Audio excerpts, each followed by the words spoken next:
नमस्ते साथियों, बहुत बहुत स्वागत है आपका ऐसा ही पॉडकास्ट में। एक बार फिर एक नए एपिसोड के साथ आपके लिए लेकर आए हैं। और ये कोई नया एपिसोड हम इसको नहीं कहेंगे, भाग 2 कहेंगे, क्योंकि आज फिर से हम एक बार खेम सिंह शर्मा जी से बात करने वाले हैं।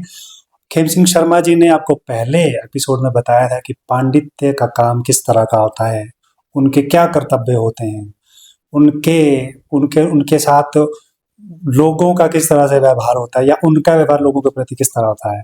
और हमने ये भी जाना था कि पंडितों के पंडित कौन होते हैं।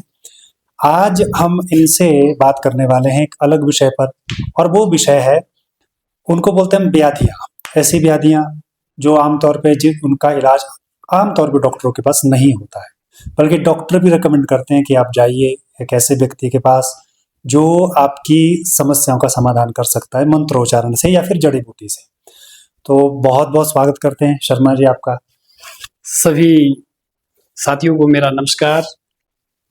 और मैं धन्यवादी हूँ बलदीप जी का और इनके सहयोगी जी का, जिन्होंने आज फिर से हमें यह मौका दिया और आप लोगों की सेवा के लिए हमें यहाँ बुलाया, ताकि आपको इस बारे में जानकारी हो कि किस प्रकार की कौन कौन सी किस प्रकार की व्याधियाँ होती हैं हमारे समाज में। इसको जो व्याधियों का जो इलाज करता है उनको गार्डी भी कहते हैं, गार्डी मंत्र भी इनको कहा जाता है।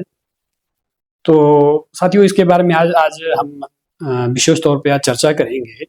और ये बहुत ही आप लोगों के लिए, क्या जितने भी हमारे समस्त भारतीय हैं या हमारे हिमाचल वासी हैं, सबके लिए ये एक बहुत ही अच्छा विषय है। और बलदीप जी का बहुत बहुत धन्यवाद है जो आप लोगों को इस प्रकार की जानकारियां समय समय पर देते रहते हैं। और ये जानकारियां आमतौर पे हर आदमी नहीं दे पाता है, हर ब्लॉगर नहीं दे पाता है। तो मैं विशेष तौर से इनका धन्यवाद करता हूं, और आप लोगों को भी इनका धन्यवाद ही रहना चाहिए जो आप तक इन जानकारियों को पहुंचाते हैं। हमारे आने वाले समय में, जैसे मैं पीछे एपिसोड में आपको बताया था जी कि हमारे जो हमारा जो पौराणिक जो हमारा वेशभूषा है, हमारा पौराणिक जो कल्चर था, समाज जो हमारा पौराणिक था, हमारे बुजुर्गों से जो रिलेटेड था, तो वो चीजें धीरे धीरे लुप्त हो रही हैं। हमारी संस्कृति और हमारी जड़ी बूटियां ये धीरे धीरे लुप्त के कगार पे हो रही है। उसका कारण ये है कि अवैध खनन होता है, अवैध कटान होता है, और सबसे बड़ी बात यह है कि हम लोगों को इन जड़ी बूटियों के बारे में नॉलेज कम होता है। इसको हम ये कह सकते हैं कि स्वास्थ्य का बाजारीकरण हो गया। जी जी, वो बाजार में उतर गया है, फिर उसके पैसे बनते हैं, जबकि वो जो जड़ी बूटियों से इलाज होता है वो बहुत थोड़े से नामात्र पैसे से। मेरा सवाल पहला मैं आपसे पूछना चाहता हूँ, क्योंकि एक बीमारी है जिसको हम बोलते हैं पीलिया, जॉन्डिस। जॉन्डिस का इलाज हालांकि डॉक्टर्स के पास भी है, करते हैं, एलोपैथी में होता है जी, और उसमें बहुत सारा समय लगता है। लेकिन जो इस तरह के मंत्रोच्चारण में या फिर आयुर्वेद में जो आप कह रहे थे शब्द आपने यूज करते, इसको किस तरह की विद्या, उसमें किस तरह का इलाज है इसका, और क्या वो एलोपैथी से बेहतर है? जी, जो पीलिया की मैं आपको बात बताता हूँ, पीलिया इसका इलाज है, डॉक्टरों के पास भी है जी, एलोपैथिक तरीके से भी है, आयुर्वेदिक तरीके से। आयुर्वेदिक तरीके से इसका इलाज ज्यादा अच्छा है जी, और ऐसा इलाज है जो ग्रेंटेड है, जिसकी पूरी जिम्मेवारी हम ले सकते हैं कि भाई इस पेशेंट को हम बिल्कुल अच्छी तरह से ठीक कर सकते हैं। लेकिन जब आप डॉक्टर के पास जाएंगे, जल्दी इलाज वहां करवाएंगे, तो उसकी जो अंदर की जो जड़ें हैं वो पूरी तरह से खत्म नहीं हो पाएगी जी जी। यदि आप आयुर्वेदिक इलाज कराते हैं, हमारी जड़ी बूटियों वाला इलाज कराते हैं, और जो इसके मंत्रोच्चारण होता है, तो मैंने पिछले एपिसोड में भी आपको बताया था कि हर चीज जो देवी देवता है, हर चीज कोई बीमारियां हो या देवी देवता हो, मंत्रों के अधीन होती है जी जी। तो उसके साथ साथ मंत्रों के साथ साथ जड़ी बूटियों का भी बहुत बड़ा महत्व रहता है, इसमें रोल रहता है, दोनों का कॉम्बिनेशन होता है, तो उस तभी वो चीज ठीक होती है। पीलिया वैसे मुख्य दो प्रकार का होता है, एक काला पीलिया होता है, एक पीले कलर का। ठीक है जी। काले पीलिए का आमतौर पे पता नहीं लग पाता है आदमी को। पीले का तो आम आदमी लगा लेता है पता कि भाई इसका शरीर पीला पड़ गया है, या इस व्यक्ति की आंखें पीली हो रही है, या नाखून पीले हो रहे हैं, जीभ पीली हो रही है, तो उससे लगता है कि भाई इसके आदमी को पीलिया है। लेकिन काला पीलिया वो थोड़ा ज्यादा डेंजरस माना जाता है, खतरनाक माना जाता है उसको, क्योंकि उसका पता नहीं लगता इस व्यक्ति को क्या हुआ है, उसके सिम्टम्स क्या होते हैं, उस लक्षण होते हैं उसके। एक तो व्यक्ति कमजोर पड़ना शुरू होता है, छाती में दर्द होना शुरू होता है, चढ़ाई में या जहां भी चलता है तो जो हमारी पिंडलियां होती हैं, पिंडलियों में दर्द रहता है, छाती में दर्द रहता है, और बुखार आमतौर पे 24 घंटे लगा रहता है। अच्छा, बुखार ही रहेगा। हाँ, काले पीलिया का व्यक्ति का फेस जो है धीरे धीरे धीरे धीरे काला पड़ना शुरू हो जाता है। जी। जब पीला पीलिया होता है, पीले कलर का होता है, तो उसमें व्यक्ति जो पीला होना शुरू होता है, बुखार और वो सिम्टम वैसे ही रहते हैं जो उसके जो होते हैं, जो वो वैसा ही रहता है जैसा काले पीलिया वालों के लिए रहता है, वैसा पीले वालों के लिए वैसा ही रहता है। उसी प्रकार का धीरे धीरे कमजोर होना, बुखार का कंटिन्यू 24 घंटे रहना, और छाती और पिंडलियों में दर्द रहना, और कंटिन्यू वैसा ऐसा दिल करेगा कि मैंने 24 घंटे सोए हुए रहना है। तो इस प्रकार का इसका ये होता है, हमारे लिए एक संकेत रहता है। तो आपका जो इलाज होता है वो कैसे, मतलब जड़ी बूटियों से होता है या मंत्रोच्चारण से होता है? हमारा दोनों चीजों का इसका कॉम्बिनेशन है हमारा। तो जो मंत्रोच्चारण करते हैं उससे भी होते हैं, फिर उसके लिए खाने के लिए हम उसके लिए जल्दी इंप्रूवमेंट के लिए हम उसके लिए जड़ी बूटियां भी देते हैं। जी जी जी। हाँ, 3 प्रकार की जड़ी बूटियां रहती है हमारी, तो जिसका अनुभव किसी विशेष व्यक्ति को रहता है। जैसे मैंने पहले बताया, जो गार्डी आदमी होते हैं, गांव में कोई गार्डी आदमी होता है जो व्याधियों का इलाज करता है, उन्हीं उसी को ही पता रहता है कि कौन कौन सी जड़ी बूटियां इसकी रहती है। और इसमें कोई ऐसा मरीज जो ऐसे होता है ना कई बार, की मरने के कगार पर है, डॉक्टर ने बोला कि भाई बिल्कुल घर ले जाओ, इसका कुछ नहीं हो सकता, ऐसे कोई मरीज आपके पास आया? एक नहीं अनेक केस ऐसे आए सर। अच्छा। चंडीगढ़ से 2-3 केस है जो वापिस आए और हमारे पास पहुंचे। हालांकि और जगह भी उन्होंने पीलिया का इलाज करवाया। मंडी में जो ये होते हैं भांडा वगैरह, सिद्धूराम भांडा वगैरह जो होते हैं, वहाँ जो ये होते हैं गाड़ी हैं, उनके पास भी उन्होंने इलाज करवाया, लेकिन वो पूरी तरह से ठीक नहीं हुए। 2 लड़के हमारे यहीं के बद्दी फैक्ट्री में काम करते थे, तो बद्दी का थोड़ा वहाँ का वातावरण जो थोड़ा दूषित है, क्योंकि पीलिया का विशेष तौर पे होने का कारण ही यही रहता है, जो हम दूषित पानी पीते हैं, तो उसकी वजह से हमारे शरीर में जो सेल्स वीक पड़ जाते हैं, और पीलिया की एक लेयर हमारी पित्ते के ऊपर से गुजरती है, और पित्ते में आमतौर पर उस लेयर के गुजरने के कारण हमारा पित्ता जो कमजोर हो जाता है और भूख कम हो जाती है, जिसकी वजह से आदमी का शरीर सिकुड़ना शुरू हो जाता है, और उसमें टीबी के लक्षण भी आ जाते हैं धीरे धीरे से। अच्छा, वो तो इस प्रकार से हम जब उसका इलाज करते हैं, जो पेशेंट मेरे पास दोनों आए, वो दोनों मेरे यजमान थे और अभी ठीक ठाक हैं। आप चाहे तो उनसे हम आपकी वार्ता करवा सकते हैं। तो वहां से वो दोनों आगे घर में, जब उनकी परिस्थिति देखी तो यहाँ से 4 किलोमीटर आगे उनका घर है जी। तो वहां से उनको गाड़ी करनी पड़ी, पैदल आने में उनको दिक्कत आ रही थी। तो एक दिन आए तो गाड़ी में आए, दूसरे दिन फिर से गाड़ी में आए, तीसरे और चौथे दिन वो वहां से 4 किलोमीटर पैदल आए। इतनी पावर होती है इस चीज में, मंत्रोच्चारण और जड़ी बूटियों में। जैसे उन्होंने 2 दिन जड़ी बूटियों का सेवन किया, तो इतनी उनमें क्षमता हो गई कि वो 4 किलोमीटर पैदल आ गए जी, जबकि 2 दिन उनको गाड़ी करनी पड़ी। बाकी डॉक्टरी इलाज तो कर ही रहे थे वो, मतलब पहले डॉक्टरी इलाज तो मैंने उनको बंद करवाया, क्योंकि पीलिया का रहता ही ऐसा है, अगर आप डॉक्टरों की दवाइयां खाते हैं, अंग्रेजी दवाइयां खाते हैं, तो अंग्रेजी दवाइयां नेचुरल गर्म होती है, सबको पता है। 500 mg की होती है, 1000 mg की होती है कई गोलियां, तो 2-3 गोलियों का कॉम्बिनेशन होता है, जो 3000 350 mg की बन जाती है। तो 250-300 mg की होने के कारण वो शरीर में गर्मी ज्यादा डालती है, तो पीलिया गर्म चीजों को खाने की वजह से या गर्मी की वजह से ज्यादा फैलती है। इसलिए हम जैसे ही इस प्रकार का पेशेंट हमारे पास आता है, तो हम सबसे पहले उन दवाइयों को बंद करवा देते हैं उनकी जी। तो वो चीजें बंद हो जाती है। वो पेशेंट भी हैरान होते हैं कि भाई इन्होंने डॉक्टर की रिकमेंड की हुई चीज को बंद करवा दी। और जब वो ठीक हो जाते हैं तो बड़े इतने प्रफुल्लित और इतने उत्साहित होते हैं कि भाई जहाँ चंडीगढ़ में हमारा हजारों रुपए खर्च हो रहा था, तो अपने आपने यहाँ तो दक्षिणा मात्र से ही आपने ठीक कर दिया, तो हमें भी इस चीज की खुशी होती है कि चलो हमारे द्वारा किसी का भला हुआ, तो बड़ी अच्छा, बहुत अच्छा लगता है। आपने शब्द यूज किया गार्गी, क्या बोला? गार्डी कहा जाता है। हमारे जो जड़ी बूटियों से लोकलिटी में जो कहा जाता है इनको गार्डी जो गार्डी मंत्रों का ये करता है, प्रयोग करता है, उसको गार्डी भी कहा जाता है। जैसे डॉक्टरों को हमारे गांव में वैद्य कहा जाता है, जो पहले डॉक्टरों की जैसे वैद्य होते थे वो भी जड़ी बूटियों से इलाज करवाते थे, तो उनको वैद्य कहा जाता था। तो जो गार्डी मंत्रों का जो छक्का, तमचा, बुचकू, शौम, बाड़ा और ब्रह्मसूत्री वगैरह का जो इलाज करते हैं, पीलिया का इलाज करते हैं, उनको गार्डी कहा जाता है हमारे। ये जो ब्रह्मसूत्री है जी, और ऐसी बहुत सारी के बारे में बात करेंगे। ऐसी एक तो आप बता दीजिए कि कौन कौन सी ऐसी बीमारियां जिनका इलाज सिर्फ मंत्रोच्चारण और जड़ी बूटियों से होता है, डॉक्टर के पास जाने से उसका इलाज नहीं होता है। बल्कि एक तो खैर मामला तो मेरे आपके सामने पे, जो डॉक्टर ने कहा कि भी आप जाइए, ये इलाज आप वैसे करिए, आप डॉक्टर के पास इसका इलाज नहीं होता है, वो तो मेरे अभी मतलब संज्ञान में है। तो ऐसे कौन कौन से रोग है वो आप बता दीजिए, कितने सारे? जो आपके संज्ञान में जो केस था उनको दरअसल ब्रह्मसूत्र था। कई ब्रह्मसूत्रा भी बोलते हैं, कई ब्रह्मसूत्री भी बोलते हैं, भाषा का अपना अपना अलग अलग बोलने का तरीका रहता है। लेकिन जो इसके शुरू होने के जो संकेत होते हैं उन चीजों को मैं बता देता हूँ लोगों की जानकारी के लिए, ताकि उन्हें इस चीज का ज्ञान हो कि भाई ये चीज जो क्यों हो रही है, किस प्रकार से, जो भाई इन्होंने बताया, पंडित ने बताया था भाई इसी प्रकार के जो संकेत होते हैं तो वो इस बीमारी के संकेत होते हैं। तो उस चीज को हम बताएंगे। इसमें मुख्य, वैसे तो बहुत सारी व्याधियां हैं, 18 व्याधियां मानी जाती हैं, 18 व्याधियों से भी ऊपर रहती है व्याधियां, लेकिन मुख्य जो इसमें रहती है जो व्यक्ति को रहती है, व्यक्तियों को जो है पीलिया हो गया, तो सूखा रोग हो गया, सूखा रोग बच्चों को रहता है ज्यादातर। तो ये मुख्य है, दो चीजें हैं, सूखा रोग हो गया, पीलिया हो गया, और एक ब्रह्मसूत्रा हो गया, एक लूत हो गई।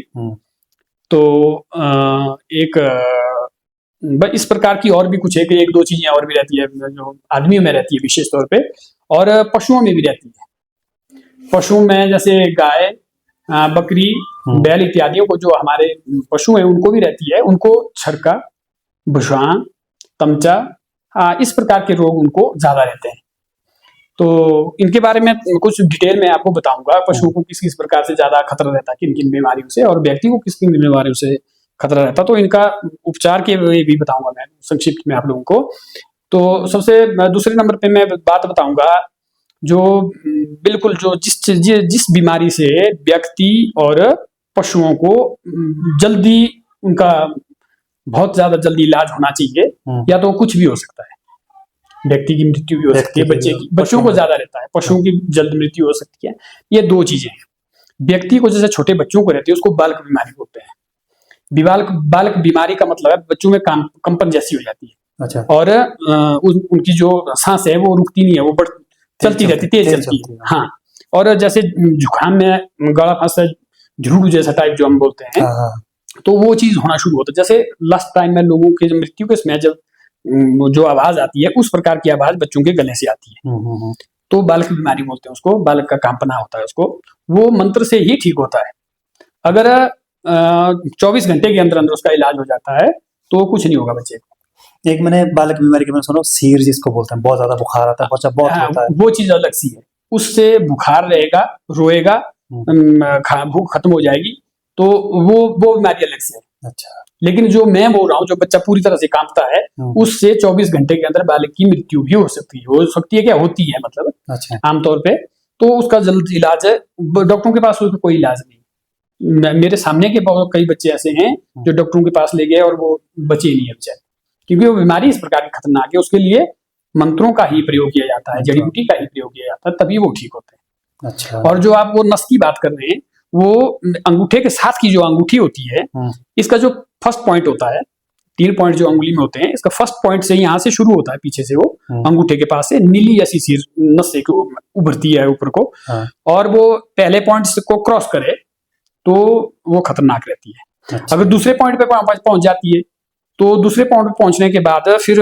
बच्चे को बुखार बहुत ही ज्यादा रहेगा। उस बुखार की वजह से बच्चे को कुछ भी हो सकता है। इसलिए उसका या तो मंत्रोच्चारण से उसको ठीक किया जाता है, या तो उसकी जो व्याधि बताई है, शैड पत्थर होता है हमारे एक, उससे थोड़ा सा उसको मामूली सा नस को काट के उसकी एक बूंद काले खून की, वो काला जैसा खून निकलता है उससे, उसको निकाला जाता है, फिर बच्चा उसको ठीक हो जाता है। फिर उसको अभिमंत्रित करके उसको फिर वहीं पे रोका जाता है। ये भी मैंने देखा है एक्सपीरियंस, वो जी एकदम से ही ठीक हो गया जी। ये तो बहुत सारे बच्चे यहाँ, तो मेरे ख्याल लगभग से 100 से ऊपरी बच्चे यहाँ लगभग ठीक है इस प्रकार के। आप बालक बीमारी के बारे में बता रहे थे, वो जो कंपन वाला, वो तो मैंने वैसे बता दिया। उसका अगर इस प्रकार के किसी बच्चे में लक्षण आए जो मैंने बताया, उसकी सांस ऊपर को कंटिन्यू ऊपर को आना, या फिर लास्ट टाइम व्यक्ति की मृत्यु के टाइम जिस प्रकार का वो झटर झटर की आवाज आती है, उस प्रकार का अगर बच्चे में हो जाए तो डॉक्टर की बजाय गार्डी के पास जाना उचित रहेगा। ये तो मैंने व्यक्तियों का बताया। अब मैं पशुओं का बताता हूँ। पशुओं को आधे घंटे या घंटे के अंदर कौन सी बीमारी ऐसी है जो पशुओं को खत्म कर देती है, वो है छरका। कई छरका भी बोलते हैं, कई सरका भी बोलते हैं, तो अपने अपने क्षेत्र की अकॉर्डिंग अलग अलग सी भाषा है अपनी अपनी। तो उसका ऐसा होता है, पशुओं में जो पीछे की 2 टांगों का जो हिस्सा होता है उसमें कंपन शुरू हो जाता है पशुओं में। तो जैसे कांपता है और पशु उसी तरह से बैठ जाता है, जैसे कुत्ता बैठता है, 2 टांगे आगे से खड़ी रखता है और 2 टांगे पीछे बैठ जाता है, तो पशु भी उसी तरह से बैठ जाता है।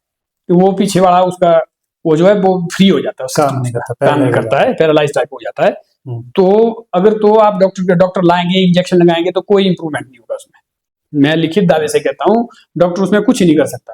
अगर गार्डी उसमें एक भी अपना एक मंत्र को अभिमंत्रित कर देता है, तो उसके लिए जो उसका है, उसका नियम जो कर व्याधि को पीछे हटाने का जो मंत्र होता है, उसको उसका उच्चारण करके वो उसको बिल्कुल ठीक, पशु को ठीक कर सकता है, चाहे आपकी गाय है, चाहे बैल है, चाहे भेड़ है, बकरी है, कुछ भी। तो ये 2 चीजें तो मैंने ऐसी आपको बताई कि भाई जिसका इलाज शीघ्र अतिशीघ्र होना चाहिए, नहीं तो 24 घंटे या पशुओं को तो 1 घंटे अंदर कुछ भी हो सकता है।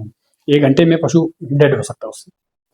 तो बाकी कुछ एक जो बीमारियां हैं, ब्रह्मसूत्री के बारे में बात कर रहे थे आप, तो उसका लक्षण। हाँ, ब्रह्मसूत्री की बात। ब्रह्मसूत्री कुछ और शब्दावली भी इसमें यूज करते हैं। हाँ जी, ब्रह्मसूत्री या ब्रह्मसूत्रा जिसको कहते हैं, उसके जो लक्षण मैं आपको बताता हूँ। उसके लक्षण आमतौर पे ब्रह्मसूत्रा और इसका लूत का जो है, इसके लक्षण सेम रहते हैं। अच्छा, दोनों जी, वैसे दोनों चीजें अलग हैं। जी है, अलग दोनों चीजें। अच्छा, इसका ब्रह्मसूत्र का ऐसा रहता है, ब्रह्मसूत्र अत्यधिक नहीं फैलता है। जो स्टार्ट होता है अत्यधिक नहीं फैलता है एकदम से। तो जो लूत है, लूत आपकी 10 मिनट में पूरे शरीर में भी फैल सकती है। उसकी खारिश इतनी ज्यादा होगी कि आप ऐसा सोचेंगे मैंने पूरी चमड़ी निकाल देनी। तो उसके छाले, छोटे छोटे बारीक बारीक छाले जो है पूरी बॉडी में आ जाते हैं। तो इसे ऐसा समझ लेना आप लोगों ने कि ये जो है लूत हुई है। तो उसका इलाज भी जल्दी होता है, और वो हो भी जाती है एकदम से पूरे शरीर में, और उसको जल्दी भी एकदम से हो जाती है। एक ही बार जब आप मंत्रोच्चारण करते हैं, एक ही बार एक झापा हम जब दे देते हैं, तो वो ठीक हो जाता है। अच्छा। लेकिन जो ब्रह्मसूत्रा है, उसके लिए बहुत समय लगता है। कि ब्रह्मसूत्रा के लिए ऐसा भी कहा जाता है, बुजुर्गों ने कहा हुआ है, कि हमने इस प्रकार का केस तो अभी तक नहीं देखा, क्योंकि जो देखा भी है उनको पहले हमने अभिमंत्रित कर दिया, ठीक कर दिया उन चीजों को। बोलते हैं कि ब्रह्मसूत्र के जब उसकी बॉडी में पूरी लाइन एक हो जाती है पूरी, जैसे मान लो पेट में हो गया, पूरा पेट में लग गई, एक जगह से शुरू होगी, या पूरा राउंड उसने काट लिया, दूसरे इकट्ठे हो गए दोनों जगह, तो वो व्यक्ति जो है नहीं बच पाता है। तो इस प्रकार का रहता है। अच्छा। तो इसलिए उस चीज को भी जितना जल्दी हो सके उसको ठीक करना चाहिए। और सबसे बड़ी एक बात मैं बता दूं अपने दर्शकों के लिए, कि जो भी ब्रह्मसूत्री है या लूत है, इसका जो इससे पानी निकलना शुरू हो जाता है। जी। थोड़ा थोड़ा सा पानी निकलता है, पिंपल से पानी निकलता है। उस पानी को जितना जल्दी हो सके उसको रोकने की कोशिश करनी चाहिए। रोकने का मतलब है खारिश ज्यादा ना करें। ब्रह्मसूत्री की बात है, लूत की बात भी है, दोनों चीजों की बात कर रहा हूँ मैं। मतलब वो जो फोड़े आते हैं उसमें पानी आता है। जैसे आप थोड़ी देर में खारिश करेंगे या उनको मलेंगे उनको, तो उसमें पानी निकलता है। जो पानी आगे आगे फैलता है और वो और ज्यादा फैलती रहती है। उसके लिए सिर्फ आपने सिट्राजिन लेनी है। सिट्राजिन से ऐसा रहेगा, वो पानी थोड़ा सूख जाएगा। और ठीक तो उससे नहीं होगा। एलर्जी के लिए सिट्राजिन होती है, लेकिन उससे ठीक नहीं हो पाएगा व्यक्ति। उसके लिए हमारी जो देशी बूटियां हैं और जो हम अभिमंत्रित करते हैं, उसी से ही ठीक हो पाएगा। अच्छा जी। और ब्रह्मसूत्र का असर रहता है, वो पूरी शरीर में नहीं फैलेगा, वो उस एक स्थान पे ही फैलेगा। वो ज्यादा तब फैलेगा जब वो पानी उसका और ज्यादा आगे आगे जाएगा, तो आगे आगे उसके छाले पड़ते। फिर इसका एक लक्षण और भी है ब्रह्मसूत्र का और ब्रह्मसूत्री का जो है, उसमें खारिश भी होगी, लेकिन उसमें दर्द इतना होगा कि जैसे अंदर आग जलाई हुई है, मान लो मुंह में होता है या पेट में होगा तो होता है, तो उसमें ऐसा प्रतीत होता है कि भाई मेरे अंदर किसी ने आग जलाई है, पूरी बॉडी या जो जितने पोर्शन में ये दर्द हो रही है, तो इसमें जला दिया किसी ने आग से, तो उसका उस प्रकार से दर्द रहता है। और जो लूत का है, लूत की खारिश ही रहेगी ज्यादा आपको। अच्छा। पूरी शरीर में इतनी खारिश रहेगी भाई मैंने पूरी चमड़ी अपनी निकाल दी भाई, इस प्रकार का रहता है। बहुत ये दोनों चीजें सेम। एक चीज मैं ये पूछना चाह रहा था, क्योंकि अब आप तो है कहीं पे जी, आपका घर जहाँ पे वहाँ है जी। अब कुछ होते हैं कि लोग वीडियो दूर दूर तक देखेंगे जी, अब उनको उस तरह की समस्या होगी, तो क्या फोन के माध्यम से, मोबाइल फोन के माध्यम से मंत्रोच्चार से ठीक हो सकता है? जी, तो फोन के माध्यम से ठीक होता है, लेकिन व्यक्ति को आना पड़ेगा। चाहे मान लो आज मैं घर में नहीं हूँ या वो व्यक्ति नहीं मेरे तक पहुंच सकता है, तो फोन के ऊपर उनका उपचार हो सकता है। मतलब 100% से बीमारी है तो 100% से उसको 20% फोन के ऊपर भी ठीक किया जा सकता है, लेकिन पूरी तरह से ठीक नहीं होगा, क्योंकि समक्ष की बात अलग से है, फोन के ऊपर बात अलग सी है। फोन जड़ी भी तो देनी होती है। हाँ, जड़ी बूटी भी देनी होती है, उसी से फायदा होगा, ज्यादा नहीं। तो फोन पे तो अभिमंत्रित मंत्र तो हो गया, मंत्रों का उच्चारण तो हो गया, उससे थोड़ा आराम हो सकता है, 100 में 20% फायदा हो सकता है, लेकिन पूरी तरह से फायदा तभी होगा जब वो हमारे संपर्क में आएगा, हम उनको मोर मयूर पंख से अभिमंत्रित करेंगे उस व्याधि को और जड़ी बूटियां देंगे, तो ही वो पूरी तरह से ठीक हो पाए। और लूत का मैंने बताया आपको, लूत जो बीमारी होता है उसका जल्दी इलाज हो जाता है, दूसरे या तीसरे झापे में वो ठीक हो जाते हैं। लेकिन जो ब्रह्मसूत्री है उसको बहुत समय लगता है, उसके लिए 1 हफ्ता भी लग सकता है, 2 हफ्ता भी लग सकते हैं, महीना भी लग सकता है जी। ये बहुत लंबी बीमारी है और बहुत ही खतरनाक बीमारी है। और ब्रह्मसूत्र का इलाज होता ही ब्राह्मण के पास है, इसका नाम ही ब्रह्मसूत्री है, ब्रह्मा की सूत्री, ब्रह्मा का धागा माना जाता है इसको, तो इसलिए ब्रह्मा से ही ब्राह्मण से ही ठीक हो जाता है। तो अदर के पास जाएंगे, अदर कास्ट वालों के पास जाएंगे या कहीं आप जाएंगे, उनसे ये नहीं ठीक हो पाएगा, फैलेगा ज्यादा। जैसे हमारे कई नाथ होते हैं या कई और ये जातियों के भी होते हैं व्यक्ति, तो उनसे ये नहीं कवर नहीं हो पाता है। बाकी व्याधियां तो उनसे कईयों से भी कवर हुआ और उनसे भी कवर हो जाती है, लेकिन ब्रह्मसूत्री के लिए आपको ब्राह्मण के पास ही आना पड़ेगा। मतलब सिम्टम्स दोनों के सेम से हैं। जी जी जी। हिमसे आएंगी, फोड़े आएंगे, उसमें पानी होगा। जी जी। एक और चीज जैसे कुछ बोलते हैं ना, जैसे आगनशाला हो गया जी, सरपेंड हो गया जी, इस तरह की बीमारियां भी होती है अचानक से। हाँ जी, ये आपने बहुत बढ़िया बात की। तो मैंने कहा कि हर क्षेत्र की अपनी अपनी भाषा होती है, लेकिन चीज यही है, जो अग्निशाल बोला आपने, इस ब्रह्मसूत्र को ही अग्निशाल कहा जाता है कई जगह में। अच्छा। तो स्प्रैंड एक अलग सी चीज, स्प्रैंड अलग सी चीज है। स्प्रैंड का ऐसा होता है, जैसे आप घास काट रहे हैं तो अचानक अंगूठी या हाथ में कहीं, पाँव में कहीं में सोजिश आ जाती है अचानक, और इसमें दर्द होना शुरू हो जाता है, तो वो स्प्रैंड माना जाता है। स्प्रैंड का मतलब है हमारी भाषा में भाई स्प्रैंड हो गया, लेकिन वो वास्तव में ऐसा होता है, घास के ऊपर जैसे कई प्रकार के कीड़े मकोड़े, जहरीले कीड़े मकोड़े चलते हैं, तो उनका जो कांटा है कई बार वो चुभ जाता है हाथ में, उसको चुभने की वजह से वहां विष हो जाता है, उस विष को उतारा जाता है मंत्रों के द्वारा। और मैंने डॉक्टर के पास देखा है, जो सरपेंड होती है उसका खास तौर पे बोलता है कि ये जो आपकी उंगली वो काट लेनी पड़ेगी। जी, मैं बहुत बार ऐसे सुना। जी, बल्कि मेरे भी एक मामला मैंने देखा कि उसमें कहा कि ये उंगली जो आपकी काटनी पड़ेगी तब जाके ठीक होगी। बिल्कुल। जबकि फिर उन्होंने वैसे ही काम आपके जैसे गाड़ी के पास करवाया किसी के पास, तो वो फिर ठीक हो गया। जी जी। तो इस तरह के हो जाता है, मतलब हाँ, इस प्रकार का भी रहता है। एक तो शरीर में आप व्यक्तियों के शरीर में कई चीजों की कमी भी रहती है। हम ये भी नहीं कहेंगे कि भैया आप सिर्फ गाड़ियों के पास ही जाओ। कई बार शरीर में कुछ कमियों के कारण, कुछ ब्लड में गड़बड़ रहने के कारण, ब्लड कैंसर हो गया या कई चीजों के कारण गैंग्रीन रोग हो जाता है। अब मैं ऐसा कहूं कि भैया जी गैंग्रीन नहीं है, व्याधि है, अगर मैं व्याधि के तरीके से उसका इलाज करने लगूं तो पेशेंट तो खराब हो जाएगा तो ज्यादा, क्योंकि हम दोनों नजरिए से देखते हैं ना। तो हम अपने पेशेंट को दिलाया से बेकार का दिलासा नहीं दिलाते हैं। जो हमें लगता है कि भाई ये व्याधि है, हम उसी को इलाज करते हैं, रिकमेंड करते हैं।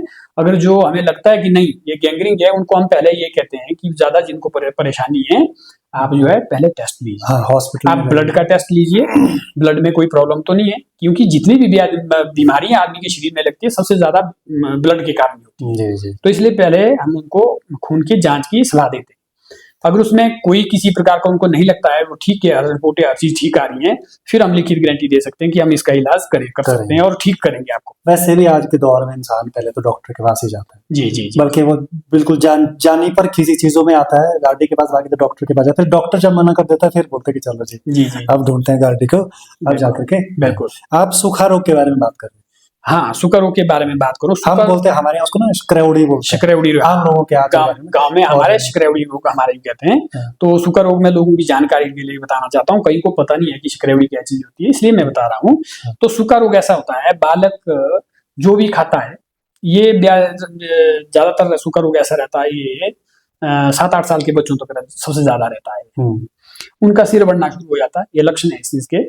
सिर बड़ा हो जाता है, और जो बाकी उसकी बॉडी है वो बिल्कुल कमजोर पड़ जाती है। और उसका ये एक विशेष लक्षण ये है जिससे आपको पता लगे कि भाई इसको सूखा रोग है या नहीं। एक तो सिर बढ़ेगा, उससे आप पता लगा सकते हैं। दूसरा, जो हमारे बच्चों के जो पट्ट होते हैं पीछे के, उसका जो मांस है वो बिल्कुल ऐसा बिल्कुल नरम सा हो जाता है, बहुत ही नरम हो जाता है। हाँ। और उसकी चमड़ी को ऐसे करेंगे, आगे इकट्ठा करेंगे तो वो इकट्ठा हो जाती है उसकी चमड़ी वहां पीछे। थोड़ी थोड़ी हो जाती है। हाँ, तो झिल्ली बिल्कुल झिल्ली की तरह इकट्ठा हो जाता है वहां से। तो इसलिए उन लक्षणों से आप पता लगा सकते हैं कि इस बच्चे को सूखा रोग है।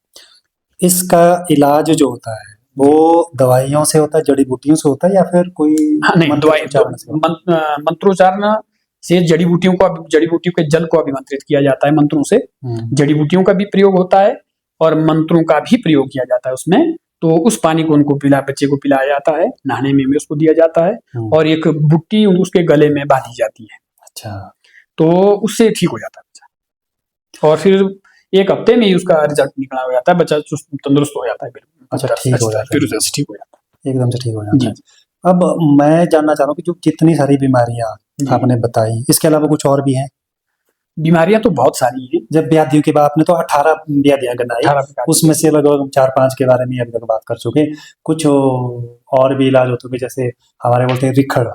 हाँ जी, रिखड़ होता है। रिखड़, तो बुशां के बारे में अभी मैंने आपको नहीं बताया, रिखड़ के बारे में बताया, छक्का तमचा के बारे में आपको बताया है। तो ये बहुत सारी बीमारियां हैं, मतलब ये व्याधियां हैं।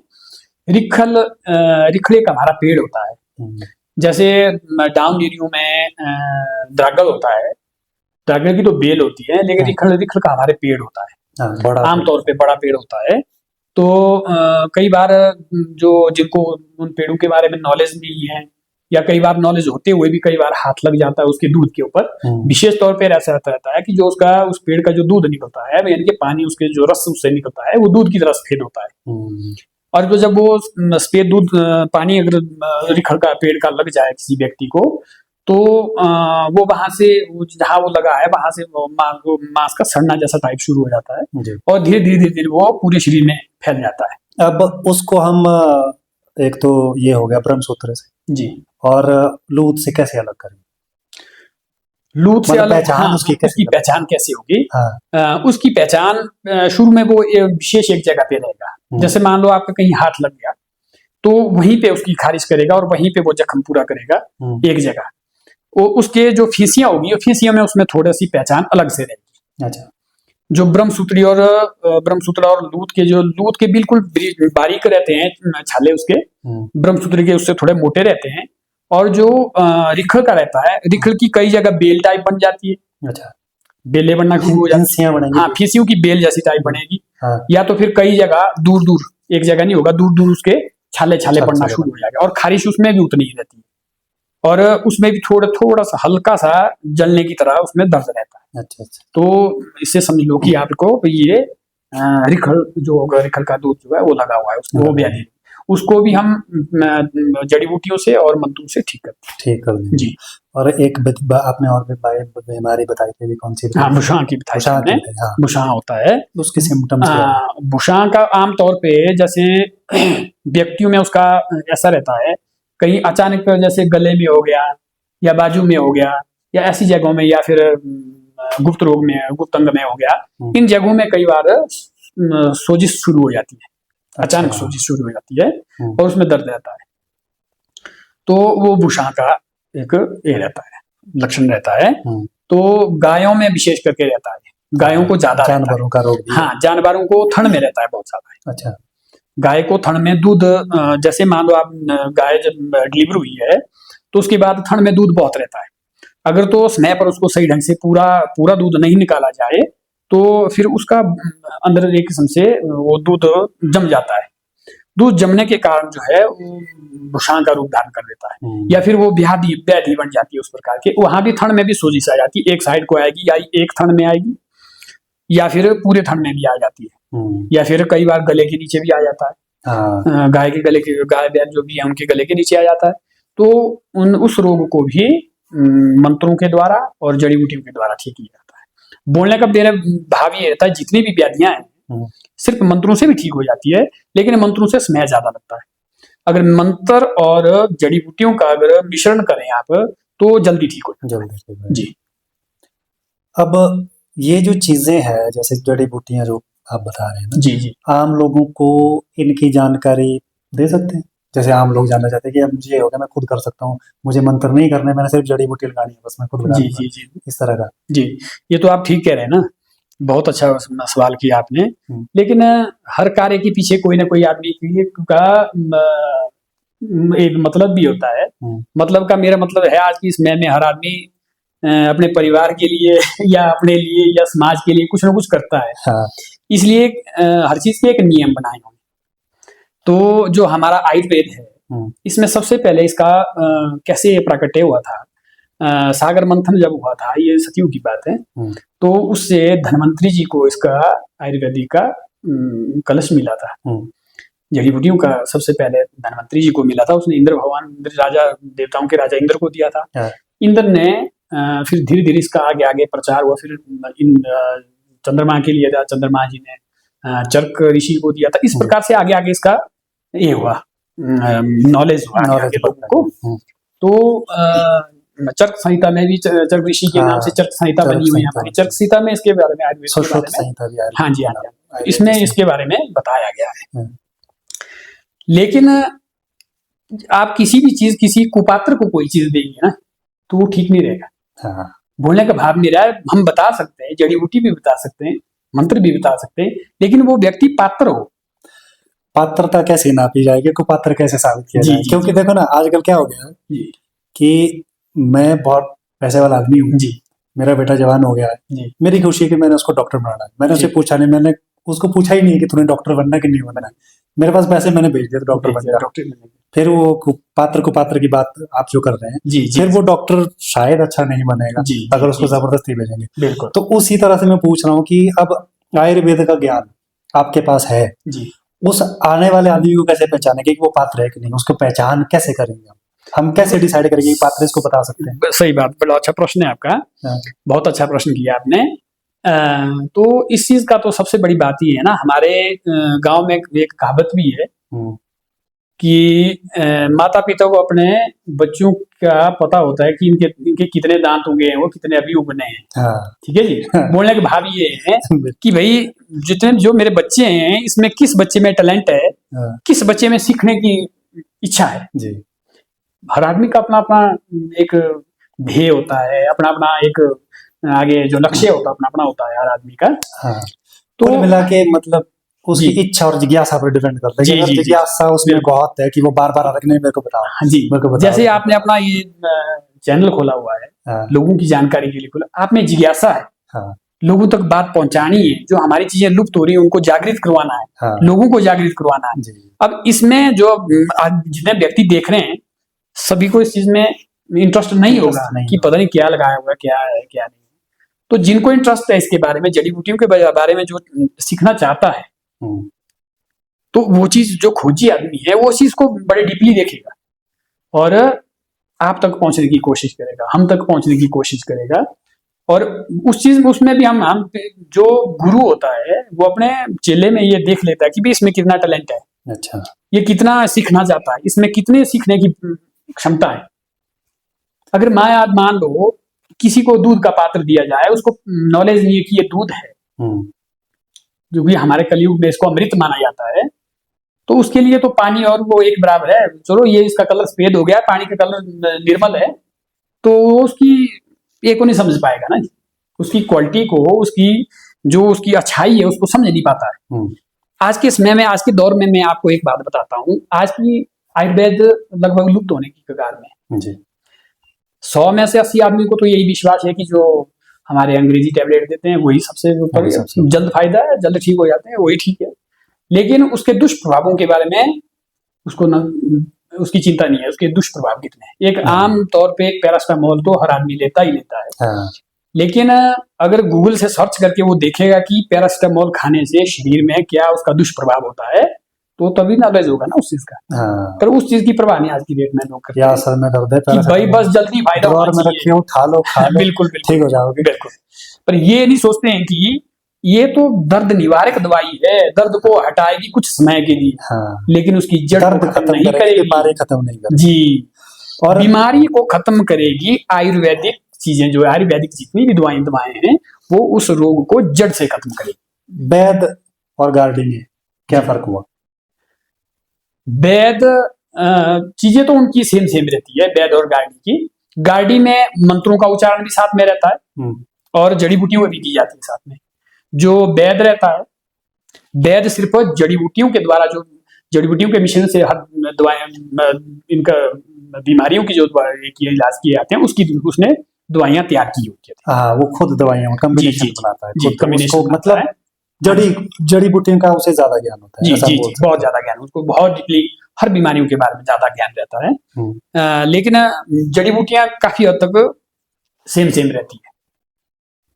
अब बहुत सारी चीजों के कई बार जो हमारे, जो आपने बोला स्प्रेंड है, स्प्रेंड की जो दवाई है, आयुर्वेदिक दवाई है, वो आपके बाल तोड़ के ऊपर भी काम करेगी, आपके किसी प्रकार का फोड़ा लगा हुआ उसके ऊपर काम करेगी। अच्छा। और वो वैद्य भी वही दवाई देगा, वो गार्डी भी वही दवाई देगा। तो कुछ एक बहुत सारी दवाइयां सेम रहती है, कुछ एक दवाइयों का ऐसा है कि शायद उसको और अलग सा नॉलेज हो जाए।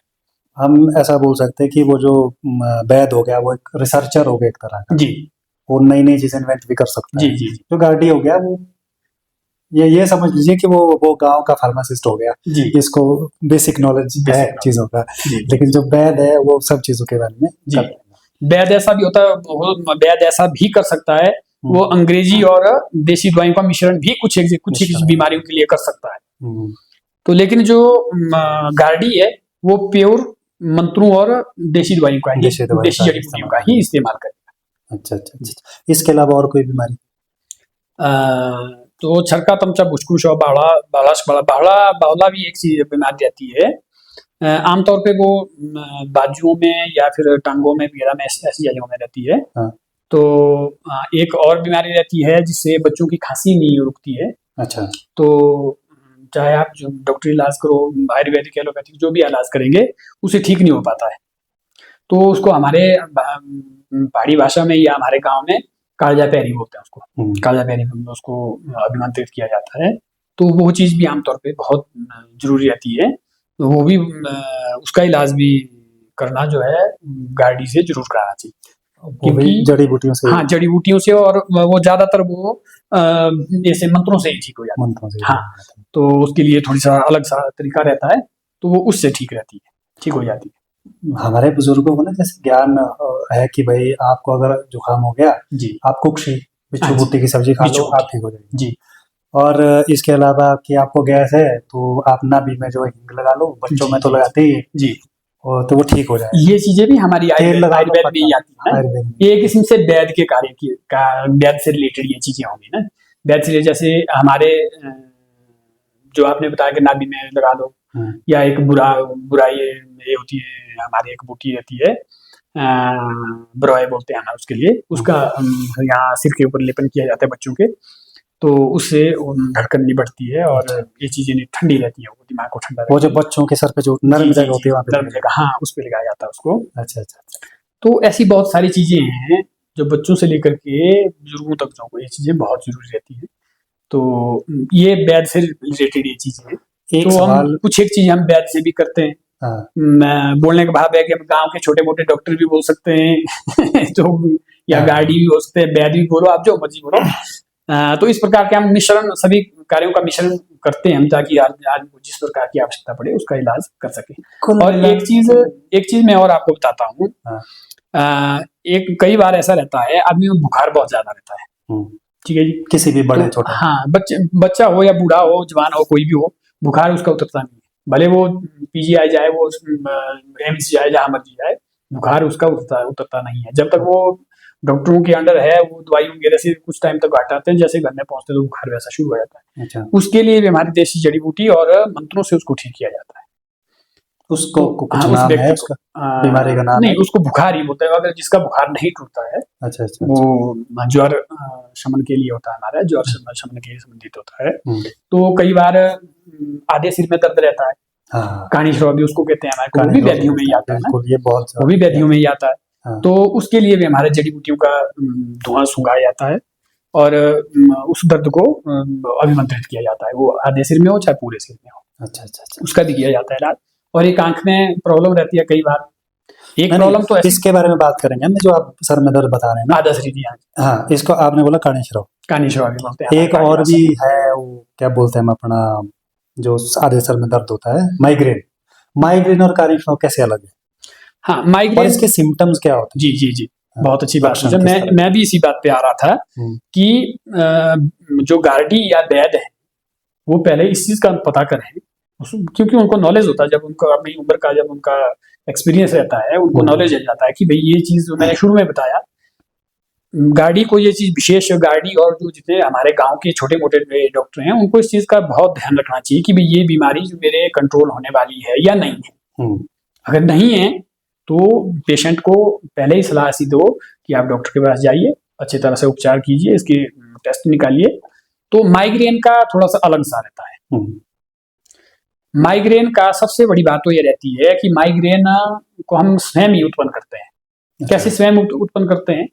एक तो अत्यधिक चिंता, समय पर खाना ना खाना, समय पर ना सोना, मतलब जो हमारा एक दिनचर्या बनी रहती है, जो हमारा टाइम टेबल, हर चीज का शेड्यूल जो है हमारा शरीर को जो स्वस्थ रखता है, उससे हम जब अलग से चले जाते हैं तो नेचुरली हमारे शरीर में विकार उत्पन्न होना शुरू हो जाता है। अच्छा। तो अत्यधिक जब हम सोचते हैं, ब्रेन पे असर पड़ता है उसका, या जब हमारा सोने का समय है, शरीर कहता है कि भाई मैं थक चुका हूँ, मैंने आराम करना है, आदमी आराम नहीं कर रहा है, ठीक है जी, तो ब्रेन पे ही प्रेशर पड़ेगा।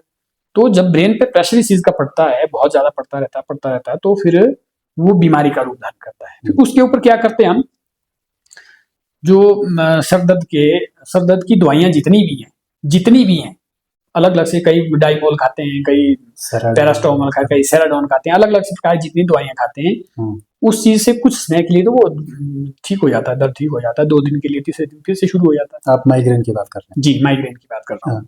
तो उन दवाइयों के कारण व्यक्ति ये सोचता है कि भाई मेरी दर्द ठीक हो रही है, लेकिन धीरे धीरे वो दवाई इतनी ये हो जाएगी, हैप्चुअल हो जाएगी उस शरीर में, वो उसको कंटिन्यू लेनी पड़ेगी, उसके बगैर उसका या तो डेली उसको सर का दर्द रहेगा। फिर में ऐसा भी आएगा धीरे धीरे, जब ज्यादा वो शुरू हो जाएगी, ज्यादा बढ़ना शुरू हो जाएगी माइग्रेन, तो उसकी दिन की 2 टैबलेट भी लेगा तो भी ठीक नहीं होता है। ऐसे केसेस हमारे पास आए बहुत सारे। तो उस चीज का आयुर्वेदिक उपचार है, लेकिन वो बहुत ही लंबा उपचार है, क्योंकि उस समय जो वो व्यक्ति उस स्टेज में हमारे पास पहुंचता है जब उसकी स्थिति दिन में 2 या 3 टैबलेट लेने की हो जाती है, परिस्थिति ऐसी बन जाती है उसकी। अलग अलग चीजें हैं ये कि नहीं है? मतलब काणी श्रव नहीं, अलग अलग चीजें हैं दोनों, अलग है। हाँ, काणी श्रव जो मैं बोल रहा हूँ, आधा स्थिति की जो मैं बात कर रहा हूँ, ये एक निश्चित समय से निश्चित समय तक रहती है।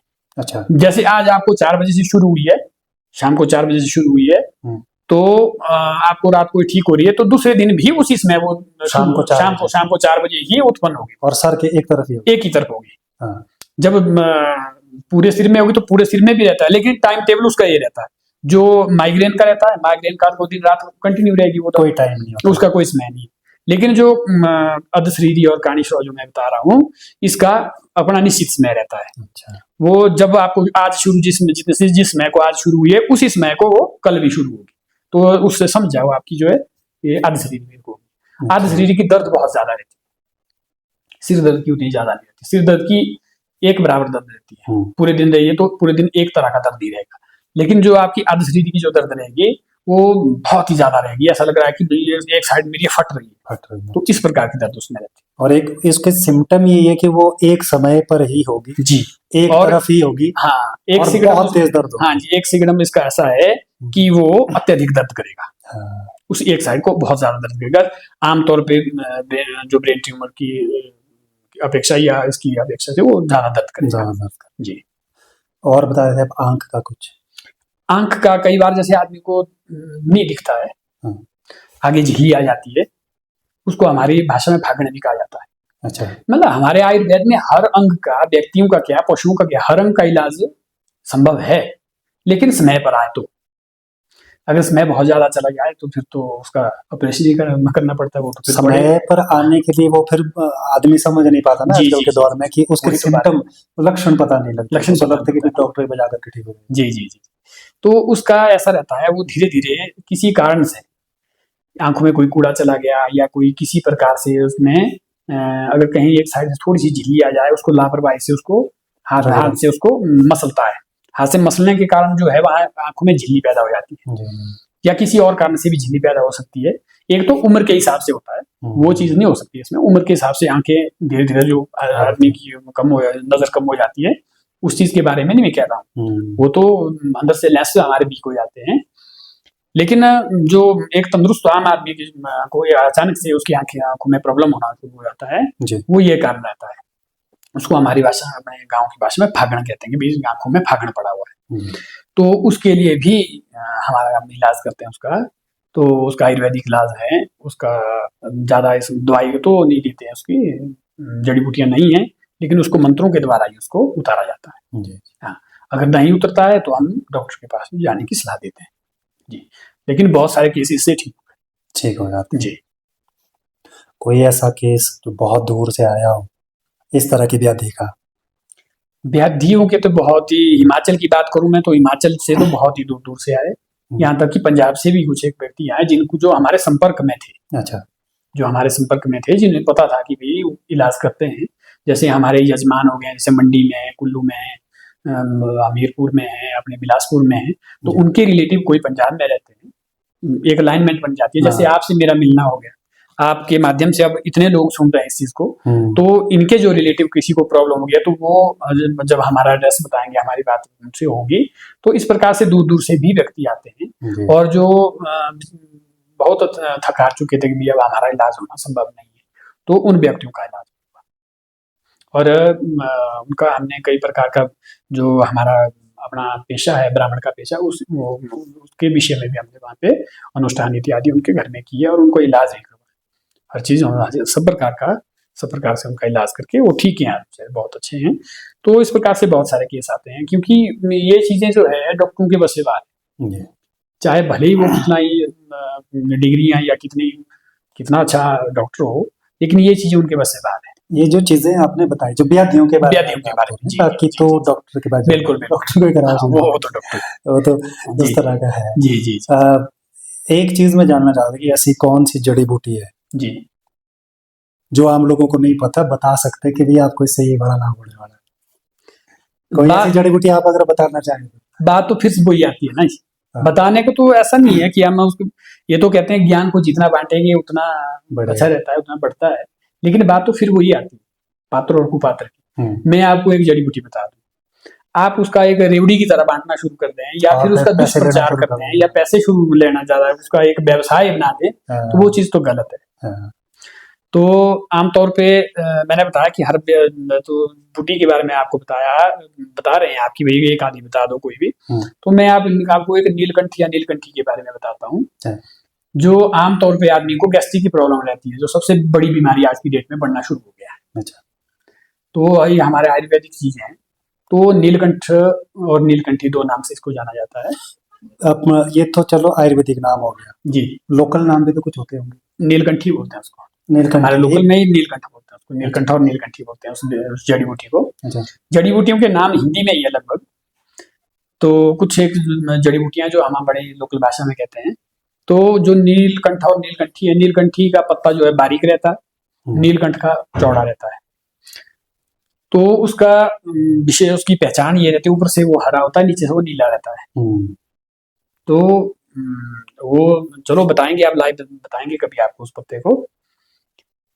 तो इस प्रकार जी, वो गैस्ट्रिक के लिए होता है, शुगर के लिए भी होता है वो। और इस प्रकार के और भी जड़ी बूटियां हैं, जो हमारा आयुर्वेद है बड़ा प्रगाढ़ है। इसमें हर बीमारी का इलाज है। धात रोग होता है, औरतों को विशेषतर रहता है, जेंट्स को भी रहता है, बहुत कम रहता है, लेकिन औरतों में सबसे ज्यादा रहता है। तो धात रोग का भी इलाज होता है, सफेद परत जिसको बोलते हैं, तो उसका भी इलाज है, उसकी भी जड़ी बूटियां हैं, मंत्र है, तो उससे उनका भी इलाज बहुत सारे लेडीजों का, लड़कियों का, औरतों का वो ठीक ही है। तो इस प्रकार से हमारे आयुर्वेद में हर चीज का इलाज है। लेकिन बात वही है, अगर समय पर आए, अगर हमारे बोलते हैं अपनी भाषा में, भाई जब चावल की पीछी बन गई तो फिर चावल तो रहेंगे उसमें ना, तो खत्म हो गया, फिर तो कुछ नहीं रहेगा। हाँ, इन टाइमली जब आते हैं आदमी तो वो ठीक हो जाते हैं। जैसे आपने ना बताने वाली बात आपने ठीक कही, वो इसलिए क्योंकि अगर बताने लगेंगे जी, तो फिर वैसे ही वो उसका व्यापारीकरण हो जाएगा। व्यापारीकरण कि भाई शिक्षा का जब बाजारीकरण हुआ जी, तो शिक्षा गर्त में गई, स्वास्थ्य का बाजारीकरण हुआ तो वो भी वैसे ही जा रहा है जी। तो उस तरह से, इस तरह से बाजारीकरण की बात है। आपने इस तरह की जानकारी हमको दी, उसके लिए बहुत बहुत धन्यवाद। और हमारे दर्शक भी बहुत आभारी होंगे आपके कि आपने जो है वो ऐसी चीज़ों के बारे में बताया जो लोगों को दिक्कत होती हैं, सब में होती हैं, सब में होती है। और इलाज करते जाते हैं, हज़ारों लाखों फूँक देते हैं, इलाज नहीं जी, होता जी, है। तो आप हमारे साथ फिर से जुड़े, बहुत बहुत धन्यवाद।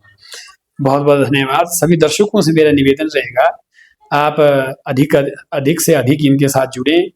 बलदीप जी हमारे बहुत अच्छे ब्लॉगर हैं, आपको बहुत बहुत अच्छी जानकारियाँ देते रहते हैं। तो आप हमारे इस चैनल को लाइक करें, सब्सक्राइब करें। तो आपका इसी जी बहुत बहुत धन्यवाद। तो आप ज़रूर सब्सक्राइब करना चैनल को। ऐसा ही पॉडकास्ट आपके लिए लेकर के आते रहेंगे, इस तरह के वीडियोस जानकारी भरे हुए। और बहुत बहुत धन्यवाद।